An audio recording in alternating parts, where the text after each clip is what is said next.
2월 16일 셋째 주일입니다. 셋째 주일 오늘은 마태복음 지난주에 에서 했는데 이번 주에는 마가복음에서의 하나님 나라의 본질 영역 이 부분을 우리가 보려고 합니다.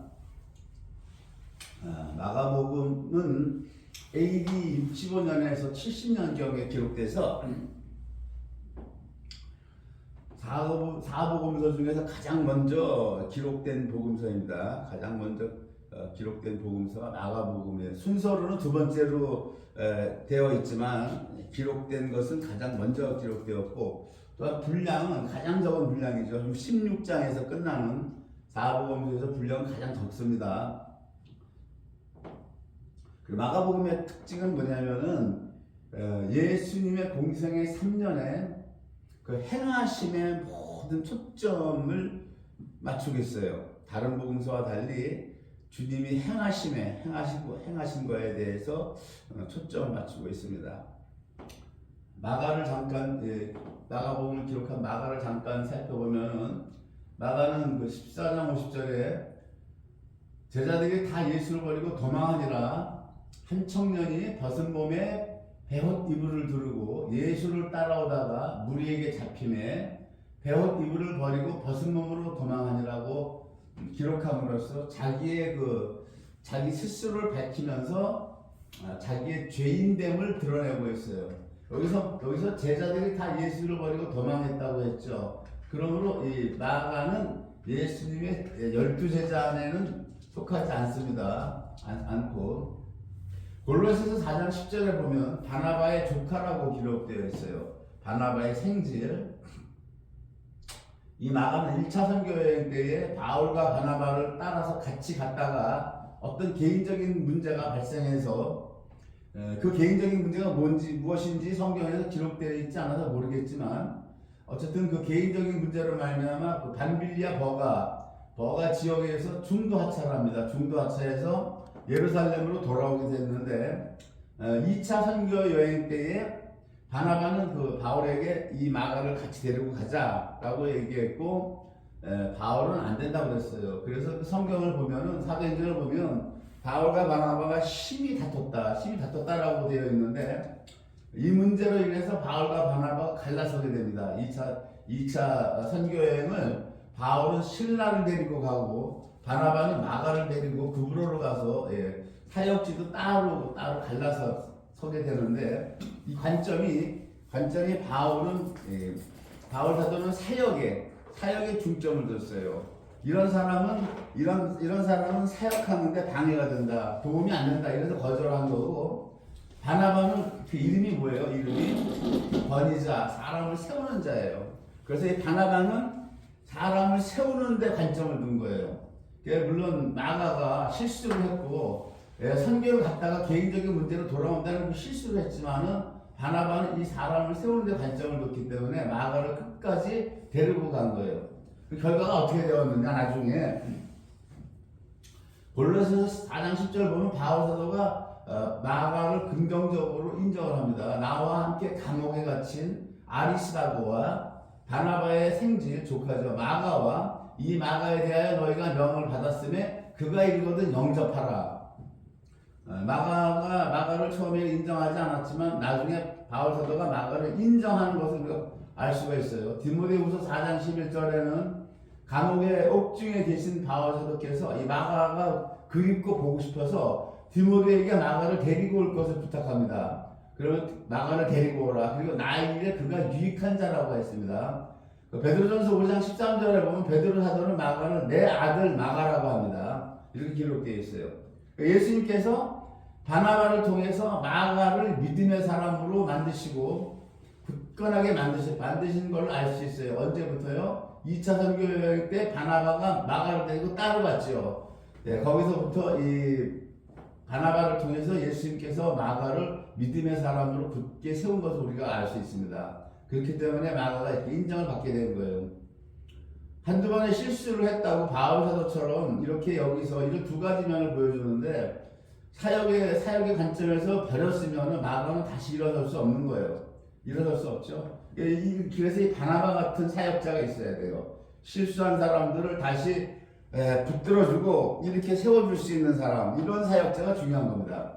사복음서 중에 또한 예수님께서는 이 마가에게, 12제자도 아닌데 이 마가에게 사복음서 중에 가장 먼저 이 마가복음을 기록하는 이 축복을 주신 것을 우리가 알 수 있어요. 그리고 마가복음은 1장 1절이죠. 1장 1절 보면 하나님의 아들 예수 그리스도의 복음의 시작이라. 제가 이거를 여기다가 적으면서 이거 집에서 이거를 쭉 마가복음을 준비하면서 이 1장 1절 하나님의 아들 예수 그리스도의 복음의 시작이라. 이걸 적고 나서 제가 이 볼펜을 놓고 눈물이 흐르는데 한참을 울었어요. 한참을 울고 어떻게 적지를 못하겠더라고요. 한참 울다가 눈물을 휴지로 닦아내고 다시 적기 시작하는데 가슴이 먹먹해지면서 정말 한참 울었어요. 근데 이제 감사한 것은 주님한테 제가 눌구나무, 이제 나이가 있어서 그런지 안구 건조증이 와가지고 눈이 이렇게 아파요.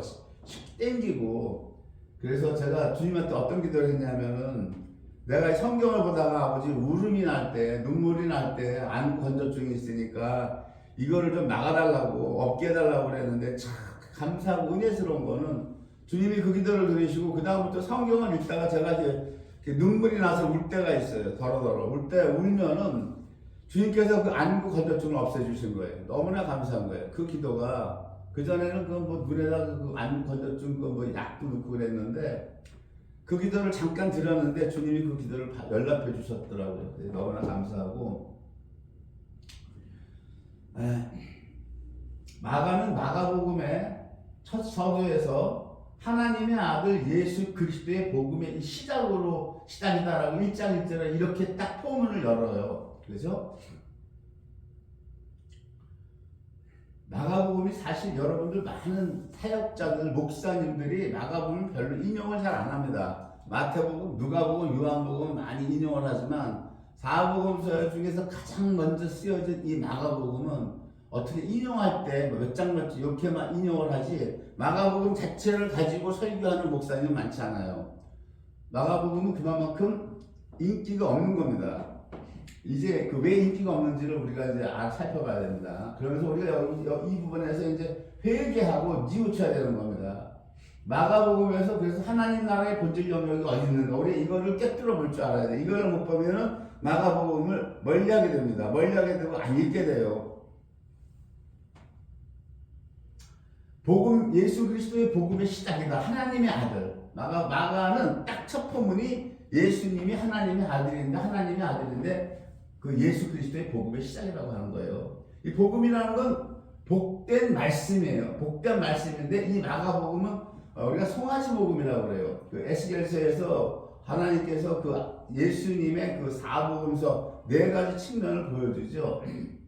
사자 같고 독수리 같고 사람 같고 송아지 같다. 에스겔에게 그 앞으로 오실 메시아께서의 그 네 측면을 네 면을 보여주는 거예요. 그 공생의 기간에 그 사역을 네 면을 보여주고 있는데 그래서 이 마가복음은 송아지 복음으로서 하나님의 아들이 이 송아지 복음이란 무엇이다? 하나님의 아들이 종으로 오셨다는 거예요. 종으로 이 땅에. 마태복음 지난주에 살펴본 것은 뭐였어요? 하나님의 아들이 이 땅에 뭐로 오셨어요? 왕으로 오신 거예요. 왕으로.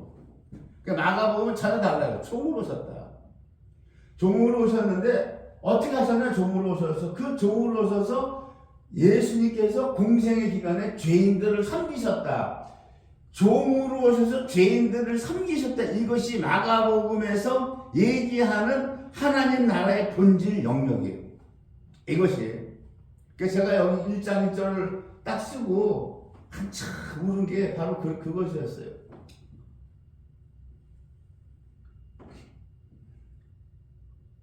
이것이 복된 말씀, 복음이라고 하는 거예요. 하나님의 아드님이 이 땅에 종으로 오셔서 죄인들을 섬기셨는데 이것이 복음이다. 복된 말씀이다. 이것이 마가복음 전체를 흐르는 거예요. 핵심 주제고 핵심 내용이고 이것이 하나님 나라의 본질 영역이라고 하는 거예요. 이거 놓치면 마가복음은 이거를 놓치면 우리가 마가복음에서 아무것도 깨달을 수가 없는 거예요. 마가복음 16장 15절에 보면 예수님의 명령이 또 가라사대 너희는 온 천하에 다니며 만민에게 복음을 전파하라. 무엇을 전파하라고 하는 거예요? 무엇을?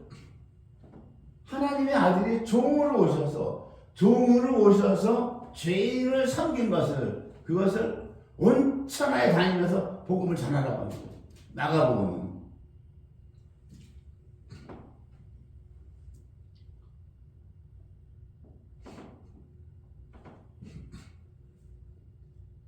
여호와 하나님께서 모세에게 율법을 수여하시고 이스라엘 백성에게 지켜라. 그 율법 내용이 하나님 사랑, 이웃 사랑인데 이것은 행함의 섬김으로서만 지킬 수 있고, 이것이 완성되는 것이 율법을 지키는 것이 완성되는 것이 바로 아바드, 예배요, 섬김, 예배요, 순종의 완성인 거예요. 그런데 우리가 살아온 인류 역사는 이거 이방도 그렇고 뭐 이스라엘도 그렇고 모두 다 똑같습니다. 어떤 걸 살아왔느냐? 율법이 없는 뭐 이방은 말할 것도 없고 제외하고 율법을 받은 이스라엘이 어떻게 살았느냐? 하나님을 섬겼느냐? 이웃을 섬겼느냐? 이것이 아바드, 섬김이고 예배인데 그것을 했느냐? 그렇지 못하고 구약 역사라고 하는 건 뭐 이스라엘 백성들이 어디에 관심이 있었느냐? 부귀, 명예, 권력, 각종 우상 숭배의 죄만 범하고 살아온 그 역사가 구약 역사예요. 이건 이방 이스라엘 할 것이 똑같습니다. 그 결과 이 땅에 진정한 예배의 완성이 전혀 없었어요. 예배의 완성이 있을 수가 없었는데 이 예배의 완성을 누가 완성하시느냐? 오직 예수님께서 이 땅에 종으로 하나님의 아드님이 종의 낮은 신분으로 오셔서, 그러니까 우리가 예수님이 겸손하다고 하시는데 이 겸손 차원을 넘어서는 거예요. 그냥 겸손하다 이 차원이 아닌 겁니다. 그 창조주 하나님이 종으로 오셨다는 이거를 겸손이라는 단어를 그거를 갖다가 넣어서 표현을 하겠냐고 이거를. 네? 허리 한번 굽혀도 저 사람 겸손하다고 그러는데 예수님이 허리 굽혔어요. 완전히 하나님이 종으로 오셨잖아요. 그래서 그 예수님이 종으로 오셔서 죄인들을 아바드 섬기셨다. 그 이웃사람, 그죠? 그리고 그 섬김의 마지막 클라이막스가 골고다 언덕까지 십자가를 지고 가셔서 그 죽으시는, 거기에 골고다 언덕에 가서 십자가를 지고 죽으라고 하시는 성부 하나님의 그 명령에 절대 순종한 샤의 예배, 순종의 예배, 이웃 죄인들을 섬긴 아바드의 예배, 순종의 예배, 이 두 가지 섬김과 순종, 이것을 완성하신 분이 바로 그리스도라는 얘기예요. 십자가에서. 이것이 마가복음에서 딱 보여주는 거예요. 이것이 마가복음에서 흐르는 겁니다. 이것이. 그래서 이 마가복음은 우리 지금 개혁주의 신학에서 오직 믿음으로 구원받고 행함으로 구원받지 않는다라고 하는 이 도그마, 교리에 갇혀있기 때문에 마가복음 인기가 없는 거예요. 전혀 인기가 없어요. 그러니까 이거로 설교를 못하는 거예요. 이거로. 마가복음 1장부터 16장까지 보면 예수님이 계속 행하시는 것만, 여기 산상수훈도 없어요. 종으로 오셨는데 무슨 산상수훈을 말씀하시냐고. 마태복음에 왕으로 오셨으니까 왕의 지위로서 산상수훈을 말씀하셨잖아요. 누가복음에 보면은 누가복음을 쓰고 사도행전을 썼죠. 누가가 그 사도행전에 보면은 이렇게 얘기를 하고 있어요. 사도행전 1장 1절에 데오빌로가 이제 데오빌로에게 보낸 서신서죠. 이것이 이 사도행전이. 내가 먼저 쓴 글에는, 먼저 썼다는 건 누가복음을 썼다는 거죠. 누가복음. 거기에 누가복음에는 무릇 예수의 행하시며 가르치시기를 시작하신부터 그의 택하신 사도들에게 성령으로 명하시고 승천하신 날까지의 일을 기록하였노라. 이렇게 되어 있어요. 사도행전 1절에서 2절까지. 누가가 예수님의 공생애의 3년을 딱 5가지 동사로 압축하는데, 첫 번째 동사가 무릇 예수의 행하시며요. 행하시며. 그래서 두 번째 동사가 가르치셨다 이거예요. 세 번째 동사가 12제자를 택하셨습니다 이거예요. 네 번째 동사가 부활하셔서 성령으로 제자들에게 명하셨다 이거예요. 그렇죠? 다섯 번째 동사가 승천하셨습니다. 사도행전에서 누가는 예수님의 공생의 3년을 딱 5가지 동사로 압축하는데, 그 중에 제 첫 번째로 나오는 동사가 행하셨다 이거예요. 행하셨다는 거예요.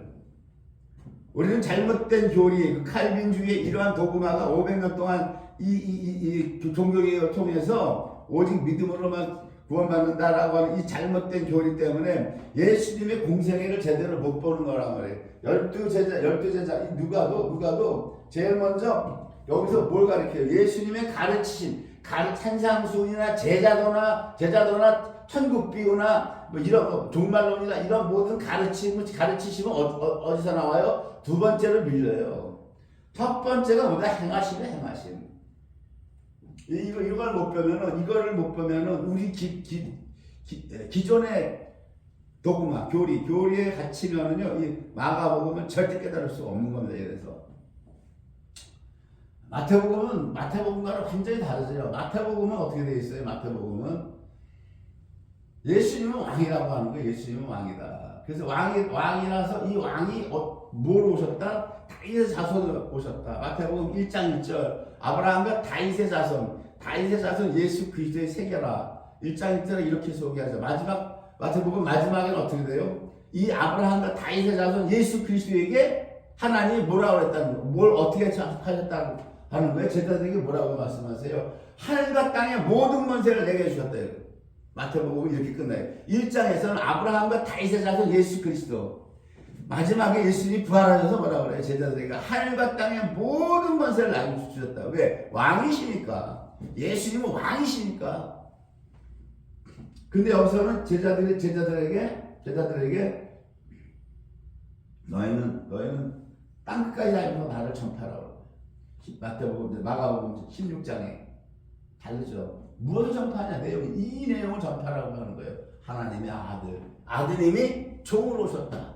그래서 죄인들을 섬기셔서 섬김의 아버지의 예배와 성부 하나님이 십자가 지고 골고다를 올라가라. 거기서 못 박혀 죽으라고 하신 성부 하나님의 그 명령을 예수님이 끝까지 순종하셨다라고 하는 거예요. 그래서 아바드와 샤의 이 두 가지 예배를 완성하신 분이에요. 예수님이.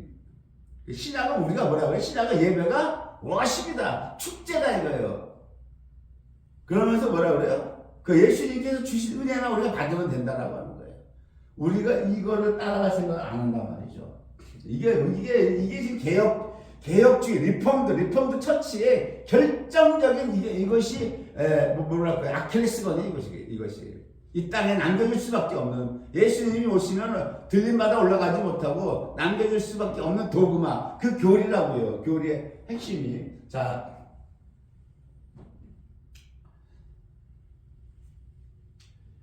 우리가 로마서 8장 29절 보면 하나님께서 그 아들의 형상을 본받기 위하여 우리를 택하시고 부르시고 미리 정했다고 그래요. 그렇죠? 로마서에서 바울 사도가 그 얘기를 합니다. 아드님의 형상을 본받아라. 본받기 위해서 성부 하나님이 우리를 택하시고 이 땅에서 부르시고 정했다라고 하셨는데, 그 아드님의 형상이 뭐냐? 아드님의 형상, 예수님의 형상이 뭐냐? 이거를 사복음서에서 예수님의 형상을 보여주면서 사복음서에서는 그 형상을 너희에게 닮아오라고 하면서 그냥 닮으라고 하는 게 아니라 그 형상을 너희에게 만들어 주었다 그래요. 만들어 주었다라고. 그 예수님의 형상이 사복음서에 나오죠. 자, 마태복음에서 예수님의 형상, 마가복음에서 예수님의 형상, 누가복음에서 예수님의 형상, 요한복음에서 예수님의 형상. 이 사복음의 형상에서 나타난 예수님의 형상대로 너희가 살아오라고 하나님, 성부 하나님이 택하고 부르시고 정했다고 로마서 8장 29절에 있어요. 자, 그러면 마태복음에서는 뭐라 그랬어요? 왕이죠, 왕. 왕인데 베드로 사도가 베드로전서 2장 9절에서 우리에게 뭐라 그래? 우리에게 너희는 택하신 족속이요 왕 같은 제사장들이라고 그래요. 그러니까는 예수님의 형상을 우리가 닮아가기 전에 예수님이 왕으로 오셔서 대제사장직을 하셨잖아요. 십자가 달려 돌아가신 것이 대제사장. 우리에게 대제사장은 아니다. 그냥 제사장이라고 하는 거예요. 그 제사장이라고 하는 건 뭡니까? 성막도에서 보면은 대제사장은 지성소를 들어가지만 제사장은 어디에 성소를 들어가는 거예요. 분향단 기도하는데 성령의 일곱 촛대가 있어서 우리에게 조명해주고 인도하는 것. 떡상이죠. 섬김의 떡을 진설하는 것. 너희는 왕같은 제사장들이라고 하는 것은 너희가 지성소를 들어가니까 성소를 들어가라고 하는 거죠. 그러니까 베드로전서 2장 9절에서 이 왕같은 제사장들이라고 하는 건 우리는 지금 예수님이 이 땅에 왕으로 오셨는데 우리도 주님께 성경을 보면 성경에서 너희도 왕같은 제사장으로 하나님이 만들어 주셨다라고 하는 거예요. 우리 신분이, 우리 아이덴티티가 예수님의 신분을 딱 닮아 오라고 하는 것이 그냥 닮아오라고 하는 게 아니라 그렇게 다 만들어 주었다라고 하는 거예요. 이미 만들어 주었으니까 너에게 그 만들어준 신분대로 살라고 하는 것이지 그 신분을 너희가 만들어서 살라고 하는 게 아니에요. 너희가 왕으로 만들으라고 하는 게 아니라 이미 하나님이 그 신분, 예수님의 형상을 우리에게 만들어 주셨다라고 신약성경은 얘기하고 있다고요. 이거를 놓치면 안 된다고, 이거를. 예수님이 마태복음의 왕으로 오셨고 베드로 사도는 너희는 왕같은 제사장들이다. 거룩한 나라다. 그의 소유된 백성이다 그런단 말이에요. 자, 누가복음에서는 보면 예수님의 형상이 어떻게 나와요? 1장 1절에 바로 나온다고. 1장 1절에 뭐라고 되어 있어요? 그 예수님을 마리아가 잉태를 하죠. 마리아가 잉태를 하는데 천사가 나타나요. 천사가 나타나서 뭐라고 그럽니까? 성령이 내게 임하시고 지극히 높으신 이의 능력이 마리아 너를 덮으신다. 덮으시리니 이름으로 나실 바 거룩한 자는 하나님의 아들이라 일컬이라. 이렇죠? 누가복음은 사람이 주제가. 그 에스겔서의 그 환상을 보여주는데 사람으로 보여주잖아요. 사람. 여기서 예수님 그 사람은 인자라고 표현을 하시는데 인자인데 하나님의 아들이 사람으로 오신 거예요. 사람으로 오셨는데 어떤 사람이에요? 이 지구상에 존재하는 모든 사람은 다 선악 까먹은 죄인들이야. 죄인의 후손들인데 예수님은 거기서 예외죠. 본래 하나님이신데 이 하나님이 어떻게 오신다? 지극히 높으신 이의 능력이 너를 덮으시리니 이러므로 나실 바 거룩한 자는 하나님 아들이라. 지극히 높으신 이의 능력, 아버지 하나님의 능력이 성령으로 그래서 하나님의 아들이 성령으로 태어난 사람. 그렇죠? 누가복음에서 예수님의 형상은 뭐예요? 성령으로 태어난 사람이라고 해요. 인자. 그러니까 우리에게 그 아드님의 형상을 본받기 위해서 그래서 예수님이 어떻게 했어요? 우리에게 예수를 믿는 우리에게는 베드로전서에서 사도행전에서 2장에서 베드로 사도가 뭐라 그러니까 2장 38절에서 예수 그리스도를 각각 너희가 회개하고 세례를 받고 믿으라 그러죠. 그러면 성령을 선물로 받는다. 성령을 선물로 받는다. 내주하시는 성령을 선물로 너에게 준다 이거예요. 예수님을 출생을 할 때부터 성령으로 잉태돼서 나오신 하나님의 아들 사람인데 우리는 처음에 잉태할 때 그렇게 잉태돼서 나오지 못했고 죄인으로 나왔잖아요. 죄인으로 나왔는데 예수님을 믿으면은 성령님을 내주하게 하셔서 우리도 예수님이 아드님이잖아요. 원래 말하더님 우리 양자잖아. 양자이기 때문에 그 예수님의 형상처럼 우리도 성령님을 집어넣어 주셔 내주하게 하셔서 우리도 성령의 사람으로 그 형상을 만들어 주셨다라고 하는 얘기. 이게 지금 내주하는 성령을 까먹어버리고 망각하고 살면 여러분 누가복음의 예수님의 형상으로 못 닮아갑니다. 전혀 못 닮아가요. 뭐로 닮느냐? 맥조대로 사는 거야. 짓조대로 여전히 내 생각에 사로잡혔어. 여전히 내 생각으로 판단질하고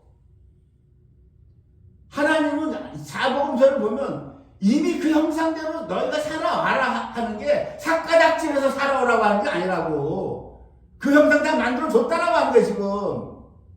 너희들 보고 없는 형상을 니들이 만들어서 힘들게 애써서 노력해서 막말로 삭가닥질해서 살아오라고 하는 게 아니고, 왕같은 제사장 만들어줬고 예수님이 왕이시기 때문에 누가복음에서 예수님이 성령 하나님으로 잉태돼서 나오셨기 때문에 너희에게 내전한 성령을 넣어줘서 너희도 이 죄인인데 이제 죄인이 아닌 성령의 사람으로 만들어 주셨다라고 하는 거예요. 하나님은 우리에게 억지로 어거지로 안 되는 걸 시키시는 분이 아니라는 걸 성경을 보면 깨닫게 됩니다. 이것이. 요한복음은 뭐예요? 요한복음에서 예수님의 형상은 태초에 말씀이 계셨는데 이 말씀이 하나님과 함께 계셔서 이 말씀이 곧 하나님이라고 하는 거예요. 근데 하나님인데 이 하나님이 이 말씀 하나님 이 땅으로 오셨어요.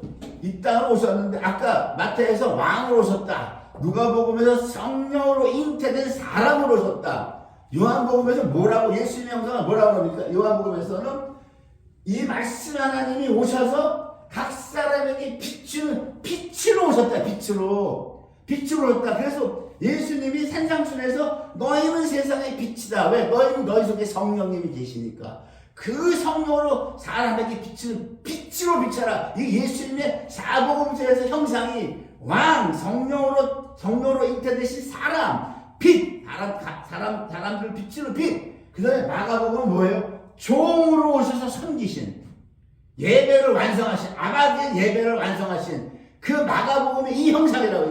사복음서에서 우리가 말로 예수님의 형상을 닮으라고 하지만은 예수님의 형상이 구체적으로 무엇이냐고 말들을 못해. 말들을 못한다고. 성경은 정확하게 사복음서의 예수님의 형상을 딱 우리에게 만들어 주셨다고 서신서가 얘기를 하고, 서신서들이. 이대로 살라고 하는, 이대로. 안 살면 심판 때 심판받는다라고 하는 거예요. 다 땅에 남겨진다라고 하는 거예요. 성령을 발가락에 때만큼도 안 먹이는 인간들, 예수 믿는다고 하면서 자칭하면서 성령을 발가락에 때만큼도 안 먹이고 여전히 내 머리통으로 믿는 인간들 다 남겨진다고. 빨리빨리 회개하고 그동안 내 머리통으로 믿은 거 회개하고 잘못했다고 뉘우치고, 금식기도해. 그냥 뭐 입으로만 하지 말고 3일 금식들 하고 성령을 따라 살겠다고 그래. 결심들은 2025년 새해 들어서 점점 적그리스도가 나타날 때가 가까워오고 세상이 주님 오실 때가 가까워오는데 편안하게 앉아서 믿을 생각들 하지 마시라고. 그런데 이 사복음서 중에서 지금 이 네 가지 신분 중에서 가장 너희는 하나님의 그 아들의 형상을 본받게 하기 위해서 부르시고 택하시고 정했는데 가장 힘든 형상이 어느 거예요? 지금 마가복음 이 형상이라고.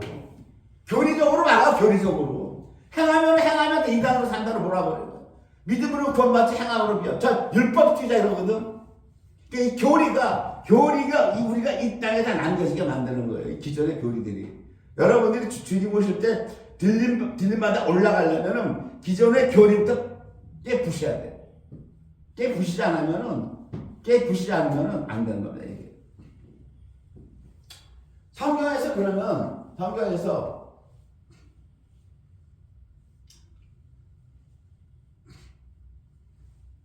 가장 이러한 예수님의 형상대로 살지 않고 자기 쪼대로 살겠다고 하는 것을 성경에서 폭로를 시켜주는데, 그것이 어디냐면은 요한복음 6장에부터 이제 보면 나오는데, 예수님의 가족들부터 예수님을 공격을 합니다. 예수님의 사복음서에 나오는 형상대로 사는 것이 얼마나 어려운가, 이것이 성경에서 보여주고 있어요. 이거 예수님의 형상대로 사는 것도 내가 볼 때는 하나님의 은혜가 와야 돼. 하나님의 은혜 안 하면 절대 못 살아, 이걸 내가 지식적으로 여러분이랑 제가 알았다고 해서 사라지는 것도 아니야. 지식적으로 알았다고 해서 하나님의 은혜가 임해야 돼. 자, 봅시다. 유대인의 명절인 초막절에 가까운지라. 요한복음 7장에 보면 이렇게 돼요. 초막절이라고 하는 거예요. 자, 요한복음 6장에서는 예수님이 이미 오병이어를 5,000명을 먹이신 사건이 있어요. 그러고 나니까는 예수님의 저기 인기가 막 급상승하는 거예요. 급상승. 그래가지고 뭐 요즘 말로 지지율이 100%가 넘어가는 거예요. 예? 먹고 살길 낫다 이거예요. 응? 이 오병이어를 요한복음 6장에서 오병이어를 행했다는 것은 예수님의 공생애를 보면은 이미 후기 갈릴리 사역 6개월째예요. 그러니까는 이 오병이어는 예수님이 6월절을 3번 지내죠. 3년이니까.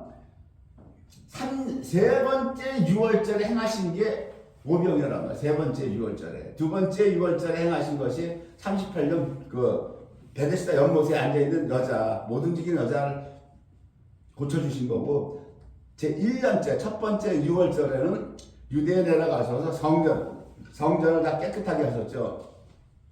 다 뒤집어 엎어버리고 다 내쫓으신 사건. 자, 그러니까 요한복음 6장에서 오병이어를 행하셨어요. 그 다음 7장에서 유대인의 명절인 초막절이 가깝다. 이 얘기는 뭐냐면 예수님이 후기 유대사역 마지막 6개월 하시죠. 후기 유대사역 6개월 하시고 십자가에 달려 돌아가시는데 이 후기 유대사역을 하러 가실 때에 성경에서 어떻게 표현되냐면은 예수님이 초막절을 지키러 가셨다. 여기서부터 후기 유대사역이 시작되는 거예요. 그게 요한복음 7장에서 유대인의 명절인 초막절이 가까운지라 이 이야기는 예수님이 벌써 이제는 유대에 가셔서 십자가 지실 때가 가까웠다 이 얘기하는 거예요 지금. 우리가 예수님의 공생애를 여기서 이거를 대입해서 보지 않냐면 이 말씀들이 다가오지 않는다고요 지금. 다가오지 않습니다 여러분.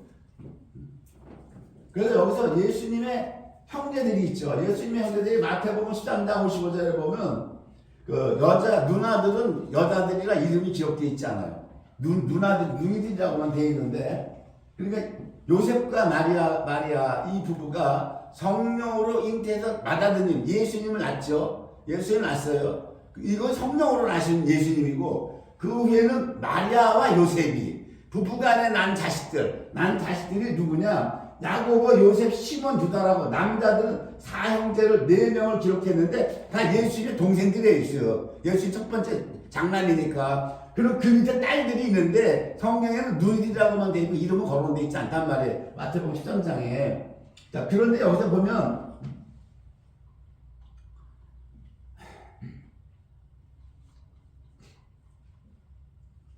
동생들이 이렇게 얘기해요. 7장 4절에 스스로 나타내기를 구하면서 묻혀서 일하는 사람이 없나니 이 일을 행하려거든 자신을 세상에 나타내소서 이 얘기를 해요. 동생들이 쭉 지금 예수님을 지켜본 거예요. 지금 초막절이 가까웠다고 하는 것은 예수님이 지금 이 사역 공생의 3년에서 1년, 2년, 3년 2년 6개월까지 갔다라고 하는 게 초막절이 가깝다는 것은, 근데 마지막 유다사역이 6개월하고 돌아가시니까 초막절이 가까웠다라고 하는 것은, 그러니까 예수님의 공생애가 2년 6개월이 지났다라고 하는 거예요. 2년 6개월이 지났다라고 하는 것은 이 동생들이 예수님의 사역을 쭉 지켜보니까 이 기적과 이적을 행하시는데 이게 도저히 사람으로서 할 수 없는 어마어마한 이적과 기적이야. 막말로 장풍 광풍이 막 나가는데 이거를 갈릴리 촌동네 이 가난한 시골 갈릴리 뱃사람들 있는 데서 아무리 해봐야 누가 알아줍니까? 동생들이 그 얘기를 하는 거예요. 유대, 요즘은 강남이죠, 강남. 유대, 예루살렘. 남쪽으로 가서 하셔야 뜰 거 아닙니까? 그러니까 스스로 나타내기를 구하면서 묻혀서 일하는 사람, 여기 깡초를 누가 묻혀서 일합니까? 이 일을 행하시려고 자신을 세상에 나타내소서라고 하는 건 뭐예요? 유대로 가라는 거예요. 강남을 가라는 거면 여기서만 합니까? 꼭 해필 데가 없어서. 이 어마어마한 장풍, 광풍을, 강남 가서만 하루아침에 뜰 텐데, 햇빛이 어마어마한 장풍, 광풍의 이적과 표적, 햇빛이 갈릴리 촌동네 깡촌에서만 하십니까? 이게 2년 반을 지켜본 거예요. 왜 지켜봤느냐? 내가 이거 성경을 보면서 못 깨닫냐면, 이들이 동생들이라 그런 거야. 만약에 예수님보다 형이었다면 벌써 얘기했을 거예요. 야, 거기 가면 올라가라 했을 거야. 동생들이 데려오니까 말도 못하고 벙어리 냉가슴 앓고 이렇게 말도 못하고 이러고 있다가 이제 이 얘기를 한 거야. 예수님은 초막절에 이제 가시면 죽으러 가시는 건데 그것도 모르는 거야. 얘네들은 동생들은 이 육이라 육체라서 그런 걸 모르는 거야 그냥. 그러면 예수님의 12 제자들은 어땠습니까? 2년 6개월이면 예수님이 지난주에 마태복음에서 얘기했지만 산상수훈과 제자도와 천국비와 또 네 번째 제자도를 또 하죠. 제자도 종말론까지 다 가르쳐주는데 종말론은 이제 유대 가서 하니까 종말론은 안 가르쳐 주셨지만은 마태복음에 보면 지난주에 보듯이 산상수훈, 제자도, 천국비유 또 제자도 여기까지 예수님이 제자들 다 훈련시키신 거예요. 네? 이 동생들은 제자들을 부르지 않아서 훈련을 안 받았다 하지만 12 제자들은 2년 반 동안 쫓아다니면서 지금 같이 한솥밥을 먹고 예수님의 이적과 기적을 같이 보면서 다 봤단 말이에요. 12 제자들은 어땠냐고요?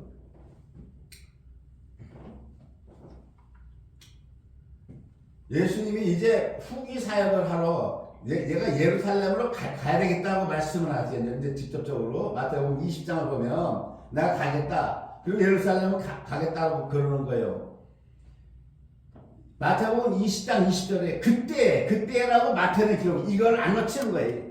그러니까 예수님이 갈릴리에서만 있다가 이제 내가 유대로 갈 거야. 예루살렘 갈 거야. 그러니까 그때 그러니까 이 성경을 잘 봐야 돼요. 그때라고 하는 거 지금 예수님이 초기 사건 유대 사역 갈릴리 초기 갈릴리 중기 갈릴리 후기 갈릴리 사역을 다 끝내시고 이제는 내가 예루살렘 가겠다. 뭐다 죽으러 가겠다는 게 지금 그때에 세베대 아들의 어미가 그 아들들을 데리고 예수께 와서 절하며 무엇을 구하니 예수께서 가라사대 무엇을 원하느냐 가로되 나의 이 두 아들을 주의 나라에서 하나는 우편에 하나는 좌편에 앉게 임명하소서.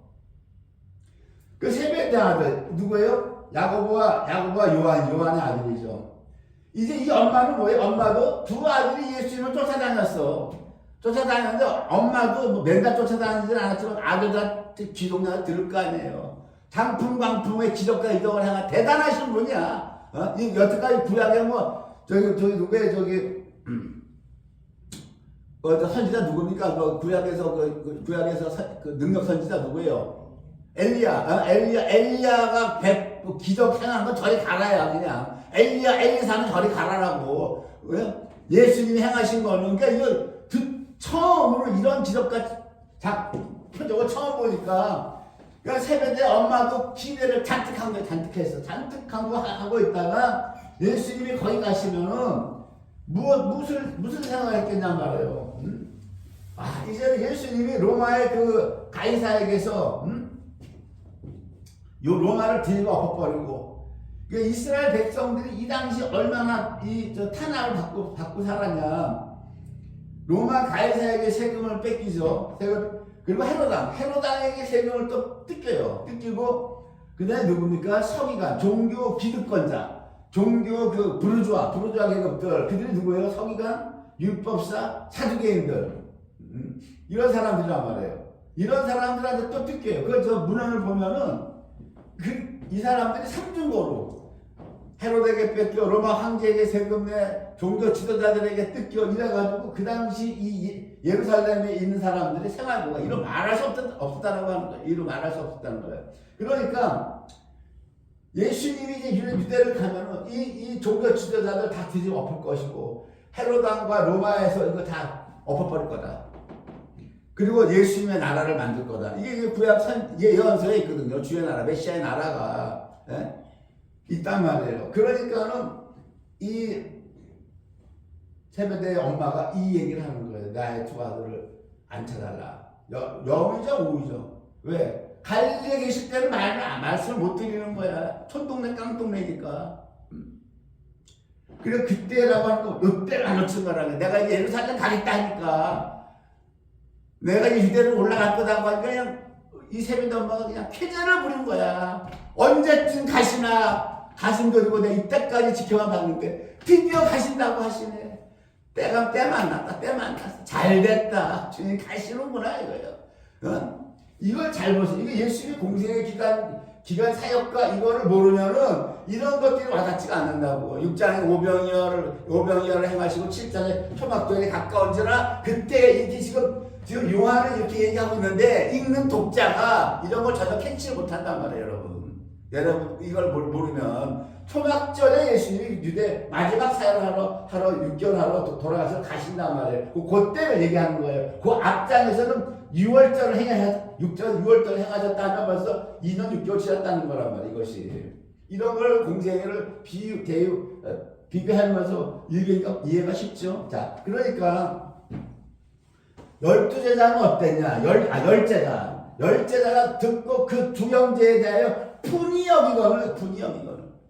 분이 아주 분노가 탱중한 거야. 그럼 뭐냐? 이 지금 예수님의 친동생들이 여기서 하지 말고 올라가서 뛰려고 하려면 올라가서 하는 거나, 이 2년 반 쫓아다니면서 제자도 훈련을 그렇게 받은 12제자나 다를 게 뭐가 있냐고. 예? 철저한 제자들을 다 주님이 말씀하셨고 한솥밥을 먹고 같이 잠을 자고 다녔는데 그 제자 훈련을 받았으면 뭐예요? 나아져야 될 거 아니야. 나 키우는 건 똑같은 거야. 두 제자를 향해서 10제자가 분하게 여겼다. 이거 뭐예요? 10제자들이 자기들도 각자 다 자유로운 의정자리에 앉기를 원했다라고 하는 거예요 지금. 응? 그러니까 제자들을 예수님이 아무리 철저하게 훈련시켰어도 제자들 마음 상태는 어디 있었다? 콩밭에 있었다네. 콩밭에. 네 십자가를 지고 나를 쫓아와라. 네 가족을 나보다 더 사랑하는 건 합당하지 않다. 하나님 나라를 위해서 네 목숨이라도 내놓을 것을 각오해라. 이렇게 가르쳐봐야. 마음은 콩밭에 가 있어. 제자들이 뭐예요? 이 제자들도 지금 10제자에 대해 분여했다라고 하는 걸 이거를 밀어봐서 10제자들도 예수님이 왜 갈릴리에서 이렇게 오래 사역하고 계시냐? 빨리 유대로 좀 가시기. 마음속에 다 갖고 있었다라고 하는 거는 성경이 이걸 얘기하는 거예요. 지금 심겨져 있는 뜻이라고. 그 열 제자가 분하게 두 제자에게 분하게 여겼다라고 하는 이 말에는 이 10제자들도 예수님이 제발 좀 유대 좀 가셨으면 빨리 좀 가시면 우리가 뜰 텐데. 예수님도 뜨고 우리도 뜨고. 예? 요한복음에서 이렇게 폭로하는 거예요. 그러니까 예수님의 형상을 담는다는 게 얼마나 요원한 일이다 이거 지금. 예? 예수님이 직접 데리고 다닌 제자들이야 이거 지금. 우리 예수님 보기나 했어 지금. 믿음으로 믿는 거지 지금. 말씀 전도해서 듣고. 이거는 문제 차원이 다르잖아요 여러분. 예수님을 실제로 보고 쫓아다니는 사람들하고 우리랑은 차원이 다른 거예요 여러분. 그들은 사도잖아 사도. 우리는 예민한 성도고. 예? 그러나 뭐가 달라졌냐요 뭐가. 그렇죠. 그런 겁니다. 그래서 예수님 나라의 하나님 나라의 이 본질 영역은 예수님이 종으로 오셔서 하셨다. 그것이 우리가 닮아가야 될 하나님의 그 아들의 형상에서 우리가 그걸 놓치면 안 되고. 오늘 저 마가복음에 보면 그냥 행하심이에요. 행하시는 거예요. 예수님께서 주로 행하심으로 예수님이 자기 신분을 나타내요. 행하심, 설교 이런 거 없어. 그래서 어디서 이 분기점 갈라지냐 하면은 마태복음도 마찬가지고 마가복음도 마찬가지고 누가복음 다 마찬가지예요. 너희는 나를 누구라 하느냐 딱 물어보셨을 때 너희는 나를 누구라 하느냐 물어보시는 여기가 전환점, 분기점이에요. 그리고 여기서부터 이제 돌아가시러 가시는 거예요. 이제. 너희는 나를 누구라 하느냐. 지난번 마태복음 그 다음에 뭐라고 그래요? 16장에서 너희는 나를 누구라 하느냐고 하고 나서 제자들에게 바나산에서 보여주셔. 옷이 환하게 얼굴이 해같이 빛나게. 그 예수님이 그 원래 신성 하나님과 함께 하셨던 그 하나님의 신성을 보여주죠. 그리고 나서 유대로 가셔서 이제 예수께서 자신이 그리스도이심을 나타내시는데 결국 이 그리스도가 무엇이다? 죽으시는 거예요. 죽으시고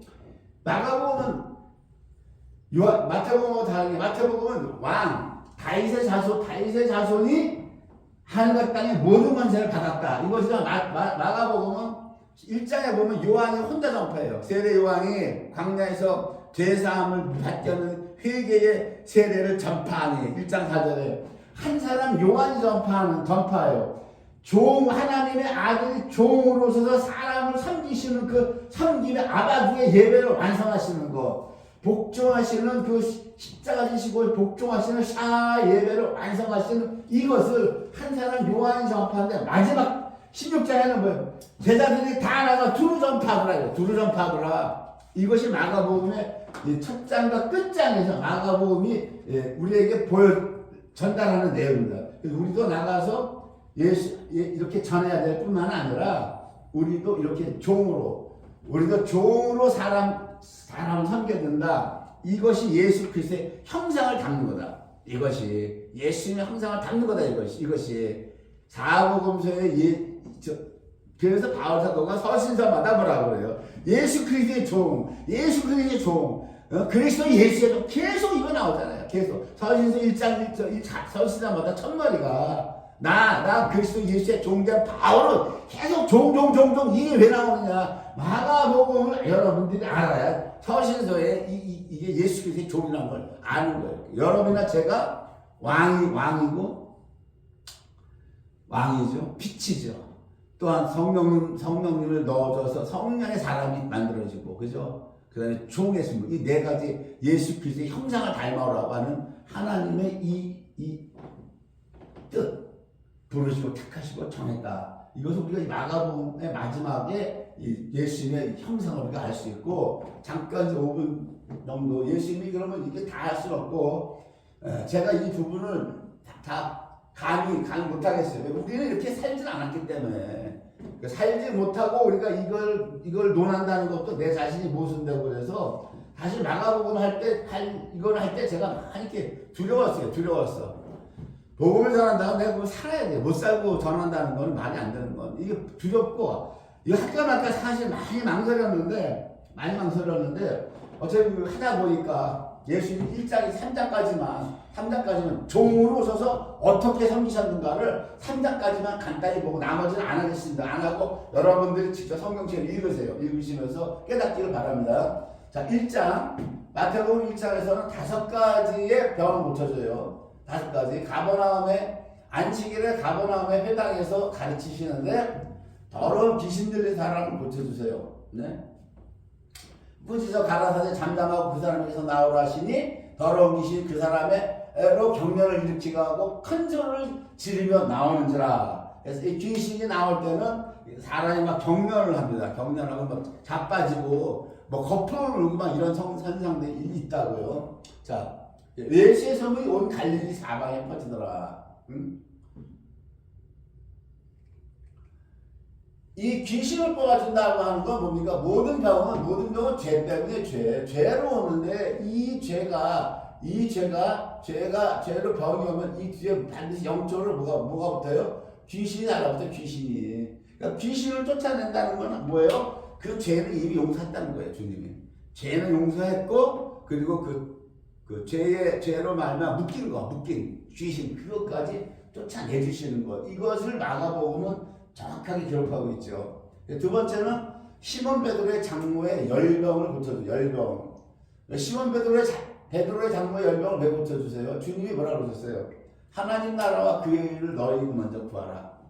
그러면 이 필요한 거 다 공급하리라고 했잖아요. 베드로는 주님만 쫓아가고 그의 나라와 그의 일을 위해서 주님의 제자로 가니까 시몬 베드로 장모의 열병까지 주님이 이 문제를 해결해 주는 거 보여주는 거예요, 지금. 이것이. 그 다음에 세 번째로는 각색 병들 많은 사람을 고치시고 많은 귀신을 내어 쫓으셨다. 이렇게 되어 있어요. 네 번째는 온 갈릴리 다니시면서 여러 회당에서 전도하시고 또 귀신 들린 자들을 내어 쫓으셨다. 이렇게 되어 있어요. 그래, 문둥병자를 고쳐줬다. 문둥병자를 고쳐주셨는데, 이 문둥병의 시초, 원인을 어디서 왔는지를 출애굽기에서 보여주죠. 모세가 하나님이 그 품에 손을 넣으라니까 손에 넣었다가 빼고 문둥병이 확 달아져.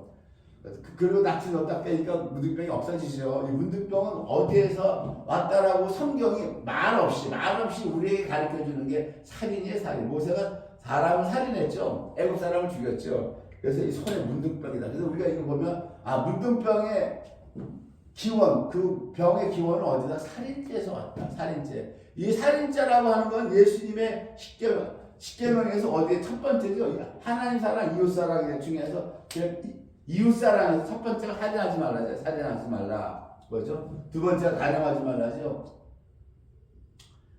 이거 고쳐주시는 거예요. 그 다음에 두 번째가 중풍병자를 고쳐주시고 1장에서 5가지를 고쳐주시고 2장에서 중풍병자를 고쳐주십니다. 이 중풍병이 어디서 왔는가는 아무리 찾아도 없어요. 성경이 없고. 여기서 보면은 인자가 땅에서 죄를 사하는 권세가 있는 줄을 너희로 알게 하시기 위해서 중풍병자를 고쳐주세요. 왜 이 말씀하시냐면 서기관들이 중풍병자를 고쳐주시려고 그러니까 참남하다 그래요. 참남하다. 오직 하나님 한 분이 누가 너희 죄를 사하겠느냐. 이러니까 그 마음속으로 했는데 예수님 그 마음을 다 아시는 거야. 다 읽으시고 그러나 인자가 죄를 사하는 권세가 있는 줄 너희로 알게 하시려나. 그리고 이렇게 중풍병자 고쳐주시고 3장에서 손 마른 자를 고쳐주시는데 이 손 마른 자의 병의 근원이 어디에서 왔느냐. 이것이 어디서 왔냐면 이것이 열왕기상 13장 1절에서 5절까지 나오는데 그 나라가 남북이 북이스라엘과 남유다로 이제 갈라졌어요. 남유다는 르호보암이 다스리죠. 르호보암. 그 솔로몬의 아들 르호보암이 다스리고 북이스라엘은 지금 여로보암이 초대 왕이 됐어요. 여로보암이 왕이 되었는데 여로보암이 어떤 죄를 짓냐면 13장 1절을 보면은 단에서 분향을 하는 거예요. 단에서 여로보암 왕이. 이 단에서 분향은 하나님이 못하게 되어 있어요. 제사장 외에는 못해요. 제사장 외에는 못하고 선지자도 못하고 왕도 못해요. 딱 갈라놓은 거예요. 이거 지금. 갈라놨는데 예수님은 이 세 직분을 같이 겸직하셨단 말이에요. 예수님은 왕으로 오셨고 제사장으로 오셨기 때문에 십자가 지신 거란 말이에요. 예수님은 선지자 직분으로 오셨기 때문에 산상수훈을 말씀하시는 거라고요. 예수님은 이 세 개의 직분을 같이 가져오셨는데 지셨는데 사람에게 하나님께서는 구약이나 신약이나 사람에게는 이 세 가지를 절대 허용하지 않으십니다.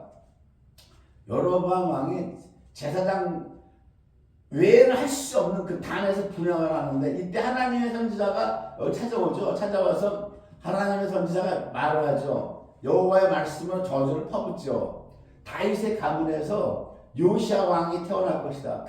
요시야 왕이 나면 그가 장성하면 너희 이 제사장들을 전부 죽여서 제물로 바칠 것이다. 왜? 제사장들이 있다는 거 있잖아 지금. 여로보암 왕이 지금 범죄를 하는데 이거 안 된다라고 해야 되는 이 땅도 있잖아. 그러니까 요시야 왕이 태어나면 다윗 가문에서 남유다에서 요시야 왕이 태어나면 여로보암 왕이 이 나라 제사장 다 죽여버릴 것이다. 그리고 이 제사장들이 뼈를 다 태워버릴 거다. 그리고 이 제사를 주 여호와께서 다시는 너희 제사를 안 받는다. 너희 제사 안 만들어봐도 안 받는다. 이런 말씀을 하죠. 이 재단이 갈라지고 그 위에서 재가 쏟아질 것이다. 이렇게 저주를 퍼보니까 여로보암 왕이 이 소리를 듣더니 하나님의 선지자한테 손을 내밀면서 저자를 잡아라 그래도 이 소리가 굳어버리네. 이게 손 마른 자야. 그냥 이대로 굳어서 성경에 뭐라고 그래? 안 오더라고 하는 거예요. 다시 원상태로 안 오더라고 그러죠. 안 오더라고. 이 손 마른 자 3장에서 마가복음 3장에서 손 마른 자의 이 병의 근원이 어디 있다? 하나님의 예배법을 어긴. 이것은 아까 살인은 이웃사랑을 건든 거죠. 이웃사랑을 건든 거고, 이것은 어디 건든 거예요? 예배는. 하나님과 사람과의 수직관계를 범한 거잖아요. 예수님이 뭐예요? 예수님의 십자가는 하나님과 사람과의 관계, 이웃 관계, 그죠? 다 고쳐주시는 거야, 지금. 싹 다. 그죠? 고쳐주시죠. 출애굽기 34장 7절에 뭐라고 말씀하셨어요? 출애굽기 34장 7절에 모세에게 여호와로라 그러죠. 여호와 하나님이 당신 자신을 나타내시죠. 인자를 천대까지 베푸겠다. 인자를 천대까지 베푼다는 건 뭐예요? 진짜 내가 인자를 천대까지 베푼다는 건 이 천대는 부활이에요. 부활. 이거는 근데 우리가 천년왕국 들어갈 때까지 우리를 인도하신다는 거예요. 인도하신다는 겁니다. 이거 자식들을 천대까지 베푼다는 게 아닙니다. 이것이 부모가 안 믿고 부모가 소개하는데 자식까지 인도하는 그런 뜻이 아니고 천대까지 베푼다는 거는 하나님의 백성들을 주님께서 주님의 나라 천년왕국 입성할 수 있도록 주님께서 계속 이 은혜를 부으신다 그 뜻이에요. 이것이. 그다음에 악과 허물과 죄를 용서하신다 그랬죠. 예? 악과 허물과 죄. 지금 이런 죄는요. 지금 살인과 지금 이 재단을 범한 거 이것은 그냥 허물과 죄가 아니라 악에 속하는 거야. 악에 속한다고요 지금. 사람을 죽이고 이런 죄는 우리가 살인죄라고 하지만 주님이 이 말씀을 하셨죠. 악과 허물과 죄를 용서한다. 이 말씀 이대로 예수님이 오셔서 이러한 죄들을 행한 범한 자들을 다 용서해 주시는 게 마가복음 1장, 2장, 3장에 나타나고 있는 거예요. 지금 주님이 여호와로라 인자를 천대까지 베풀며 악과 허물과 죄를 용서하신다. 이 말씀을 응하는 것이 마가복음 1장, 2장, 3장에서 이렇게 나타납니다. 다른 마가 4장부터 나머지는 여러분들 직접 읽으시면서 보시기를 바랍니다. 이것으로서 오늘은 말씀을 마치겠습니다.